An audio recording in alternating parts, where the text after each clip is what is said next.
So, okay guys, good evening guys and good evening Philippines and hello world. So ngayon guys, ang ating for today's video ngayong gabi na ito guys. So, nandito tayo sa working site na bigay dito sa mountain place ng Sorsogon City guys. So, welcome mo guys ating another video na naman guys ngayong gabi dito guys.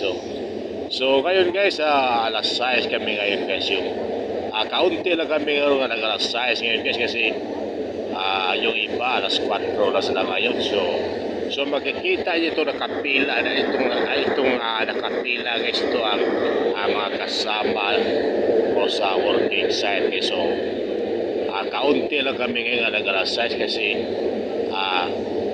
kasi yung mga workers guys kaunti na lang kami. So binabawasan kami guys.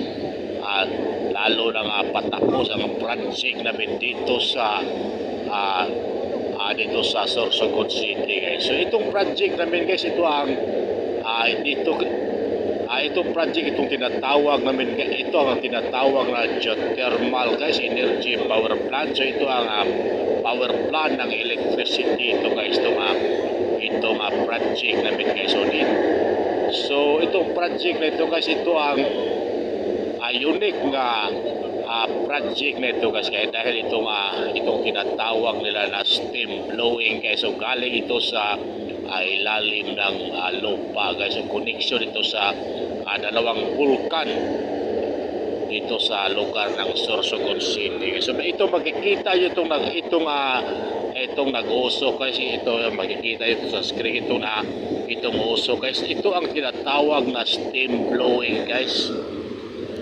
Galing ito sa ilalim ng lupa. So connection ito guys sa dalawang vulkan dito guys sa Sorsogon City. So itong usok galing ito sa vulkan guys. Ito doon sila kumukuha ng steam, itong tinatawag na steam blowing. So itong steam blowing guys, ito ang mo-produce ng electricity.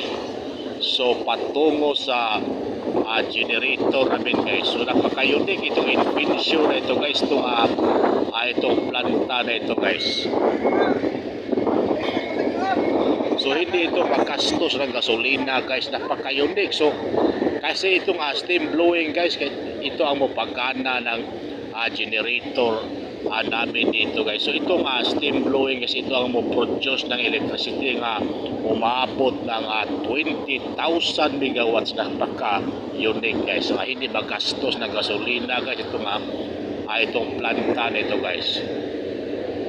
So ngayon guys, nakapila pa kami dito guys, kasi nag-aantay pa kami ang mga alas 6 kami mag-start na sa aming pagbayo guys. So mayroon ko pasalamatan guys itong followers ko dito sa working site namin guys, itong si Lowell Paul. So thank you so much itong si Lowell Paul for your support sa aking mga video. So thank you so much Lowell Paul. Thank you for your support sa aking mga video. So thank you so much. At so ngayon guys, ang ating malapit na alas 6 para ngayon guys mga 5:50 ng oras kayo guys. So nag-antay pa kayo mga 6 o'clock in the evening guys. So mag-start na aming biometric guys. Okay guys, so dito lang muna guys ang ating another video. At saka meron pa kong pasalamatan guys itong followers ko doon sa Cebu. So thank you so much itong si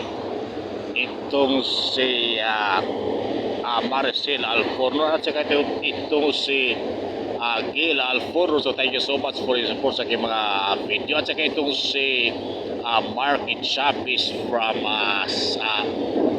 Cebu. So thank you so much Mark Chapis for your support sa aking mga video. Thank you so much.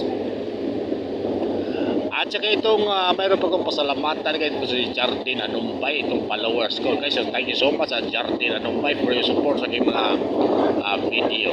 So thank you. At sa lahat na lang mga minahal ko na mga followers and also for non-followers viewers, so thank you so much sa walang sawa niyong suporta. At dito lang muna guys ang ating another video ngayong gabi. Ito guys, so, at ito naman yung mahirap na kaibigan, matanda yung kaibigan at pinakamabait yung kaibigan, mabagal na magsalita, unique na voice in the whole world, walang iba, iladyo pagkaldo ni Gamo. So huwag kalimutan guys, follow, like, comment, and share sa mga video para updated kayo palagi sa mga panibago ng mga video. Thank you and God bless us all guys.